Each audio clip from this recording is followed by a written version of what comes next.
तस्वीरें रचना हम लगातार देख रहे हैं किस तरह से यहाँ पर तमाम जो महिलाएं हैं घाटों पर पहुंच गई हैं और अर्घ देने का काम यहाँ पर शुरू हो गया है, क्योंकि आस्था का जिस तरह से हम कह रहे हैं सैलाब उमड़ पड़ा है। भोपाल की तस्वीरें हैं, हमारे तमाम जो सहयोगी अलग अलग जगहों से हम तक तस्वीरें पहुंचा रहे हैं। रचना बने रहेगा, खंडवा का भी रुख कर लेते हैं, हरेंद्र नाथ ठाकुर जुड़े हुए हैं। हरेंद्र, आज के दिन कोरोना काल की तस्वीरों को याद करना भी बेहद महत्वपूर्ण हो जाता है, क्योंकि कोरोना काल के दौरान जो ये पर्व है उसकी आस्था नहीं कहेंगे बल्कि उसकी जो चमक थी वो कहीं ना कहीं खो गई थी। आज जो है वो कह सकते हैं कि लोग बिना डर के आज पहुंचे घाटों पर और पूरी आस्था के साथ इस पर्व को मना रहे हैं। हरेंद्र,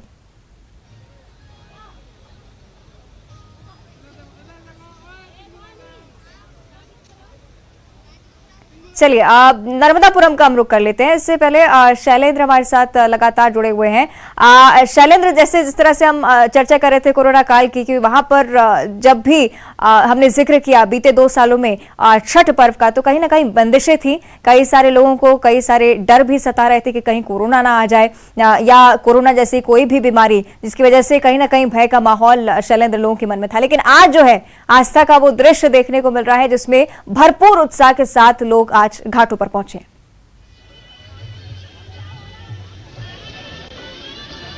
जी अवंतिका, यदि कोरोना काल की बात की जाए तो 2 साल बाद ये चमक जो है घाटों पर देखने को मिल रही है। कोरोना की गाइडलाइन के कारण प्रशासन द्वारा घाटों को पूरी तरह आवागमन के लिए प्रतिबंधित किया गया था, बैरिकेडिंग कर दी गई थी जिससे कि श्रद्धालु यहाँ पर ना पहुँच सके और बीमारी के फैलने की संभावना है जो है वो कम हो जाए। इस दौरान श्रद्धालुओं ने अपने घरों में ही व्रत की विधि और उपासना का क्रम किया था। लेकिन आज जो आस्था का सैलाब है वो समूचे नर्मदा घाटों पर, इस समय हम सेठानी घाट पर मौजूद हैं, यदि दूसरे घाटों की बात की जाए तो वहां पर भी बड़ी संख्या में श्रद्धालु मौजूद हैं और माँ का व्रत करके भगवान सूर्य से प्रार्थना कर रहे हैं कि जो आपदा, जो विपत्ति देखी है वो कभी जीवन में उनके सामने ना आए और इसी प्रकार खुशहाली से जो जीवन है वो चलता रहे। अवंतिका, बिल्कुल शैलेंद्र, तस्वीरें हम लगातार देख रहे हैं किस तरह से महिलाएं यहां पर पहुंची हुई हैं और अब सूर्यदेव को अर्घ भी दिया जा रहा है। कल इस व्रत का समापन तब होगा जब उगते हुए सूर्य का नमन किया जाएगा और सूर्यदेव से ये कामना की जाएगी कि परिवार में खुशहाली बनी रहे, सुख समृद्धि परिवार में बनी रहे, बच्चों का कुशल जीवन हो। और कई ऐसी महिलाएं जो कि संतान के सुख से अभी भी वंचित हैं, वो इस 36 घंटे के महातप को करती हैं और संतान सुख की प्राप्ति होती है, क्योंकि माना जाता है कि छठी मैया संतान का आशीर्वाद देती है। कई सारी जो कथाएं हैं वो प्रचलित हैं। कहीं ना कहीं कहा जाता है कि जब राजा प्रियव्रत को संतान की प्राप्ति नहीं हुई थी, कई सारे कठिन तप उन्होंने भी किए, लेकिन आखिरकार छठी मैया के आशीर्वाद से ही संतान की प्राप्ति हुई। युगल भी हमारे साथ लगातार जुड़े हुए हैं। कई सारी मान्यताएं युगल जिनका हम जिक्र कर रहे हैं, कई सारे ऐसी कथाएं जो कि पुराणों में भी प्रचलित हैं। महाभारत में भी माना जाता है कि द्रौपदी ने परिवार की खुशहाली के लिए इस व्रत को किया था। यानी कि एक बड़ी आस्था का केंद्र छठ पर्व होता है। साथ ही कई सारी मनोकामनाएं जो हैं छठ व्रतियों की वो इस व्रत के जरिए पूरी होती हैं। युगल,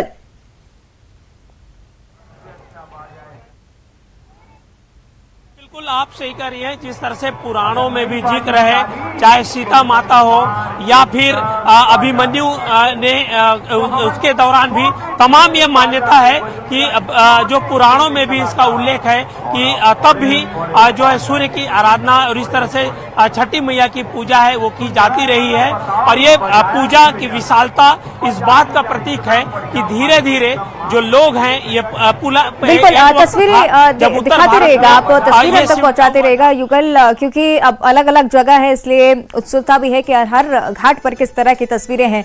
खंडवा का रुख कर लेते हैं, हरेंद्र लगातार बने हुए हैं। हरेंद्र, तस्वीरें लगातार पहुंचाते रहिएगा किस तरह से आस्था का विहंगम दृश्य यहाँ पर नजर आ रहा है। लेकिन जरूरी है कोरोना काल को भी याद करना, जब कोरोना काल में मुश्किल परिस्थितियां थी, लेकिन इसके बावजूद लोगों ने इस पर्व को भरपूर उत्साह के साथ सेलिब्रेट किया।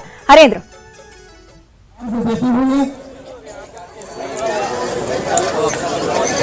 महाभारत में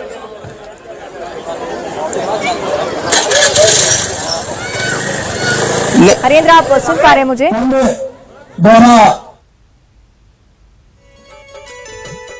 चलिए कोशिश करेंगे हम हरेंद्र से संपर्क करें, लेकिन तस्वीरें देखिए लगातार देश के, प्रदेश के अलग अलग हिस्सों से तस्वीरें। मध्य प्रदेश, छत्तीसगढ़, जहां पर माना जाता है कि कई सारे जो लोग हैं इस व्रत को मानते हैं और पूरी आस्था के साथ इस व्रत को संपन्न भी करते हैं। 36 घंटे का व्रत है जिसके बारे में हम लगातार आपको जानकारी दे रहे हैं। देखिए कई सारे लोग जो हैं वो घाटों पर पहुंच गए हैं और जिस तरह से मान्यताओं का भी मैं जिक्र कर रही थी, राजा प्रिय व्रत को संतान की प्राप्ति इस व्रत के जरिए हुई।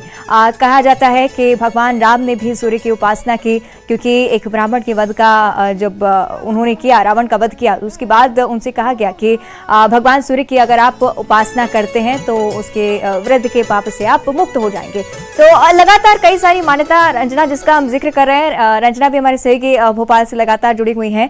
हर एक पहलू पर नजर डालना बहुत ज्यादा जरूरी हो जाता है, क्योंकि छोटी छोटी मान्यताएं जो कि एक बड़ा रूप लेते हुए एक बड़े आस्था के महापर्व के रूप में सामने आती है और ये खूबसूरत तस्वीरें नजर आती हैं। रंजना,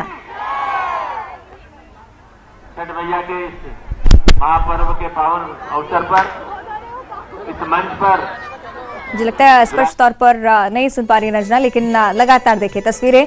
महापर्व छठ और आस्था का सैलाब प्रदेश के ही कई सारे घाटों पर आज नजर आ रहा है, क्योंकि माना जाता है कि पूर्वी उत्तर प्रदेश और बिहार और झारखंड में ये जो पर्व है वो प्रमुख तौर से निभाया जाता है, लेकिन मध्य प्रदेश और छत्तीसगढ़ में भी जो भी लोग उत्तर प्रदेश से, बिहार से या झारखंड से निवास करते हैं वो भी इस पर्व को पूरे हर्षोल्लास के साथ मनाते हैं।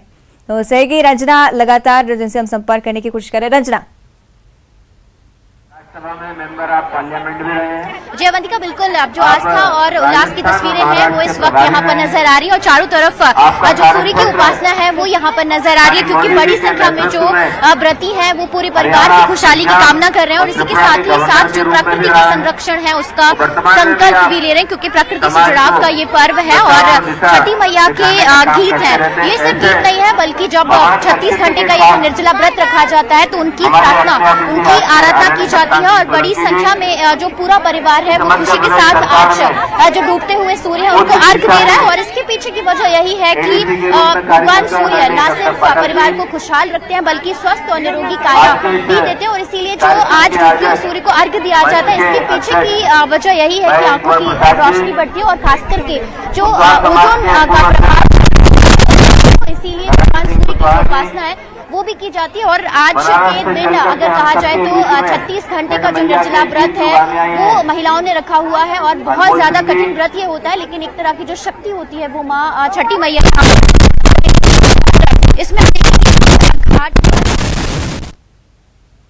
चलिए, निश्चित तौर पर तस्वीरें रंजना हम तक लगातार पहुंचाने की कोशिश करें। देखिए किस तरह से भोपाल में भी जो शीतल दास की बगिया है वहां पर आस्था का भयंकर दृश्य, क्योंकि तमाम जो महिलाएं हैं शाम के वक्त में यहाँ पर पहुंचती हैं और सुबह भी, कल सुबह जो खूबसूरत तस्वीरें नजर आएंगी वो भी इससे मिलती जुलती होंगी, क्योंकि तब भी महिलाएं यहाँ पर पहुंचेंगी और उदयमान सूरज यानी कि सूर्यदेव की आराधना करेंगी, भगवान भास्कर की आराधना करेंगी, अपनी मनोकामनाएं मानेंगी और हर छोटी छोटी चीज जिसका हम जिक्र कर रहे हैं, जिस तरह से आप तस्वीरें देख रहे हैं, लगातार हम तस्वीरें आप तक पहुंचाते रहेंगे। एक छोटी सी ब्रेक का वक्त है, जल्द हाजिर होते हैं।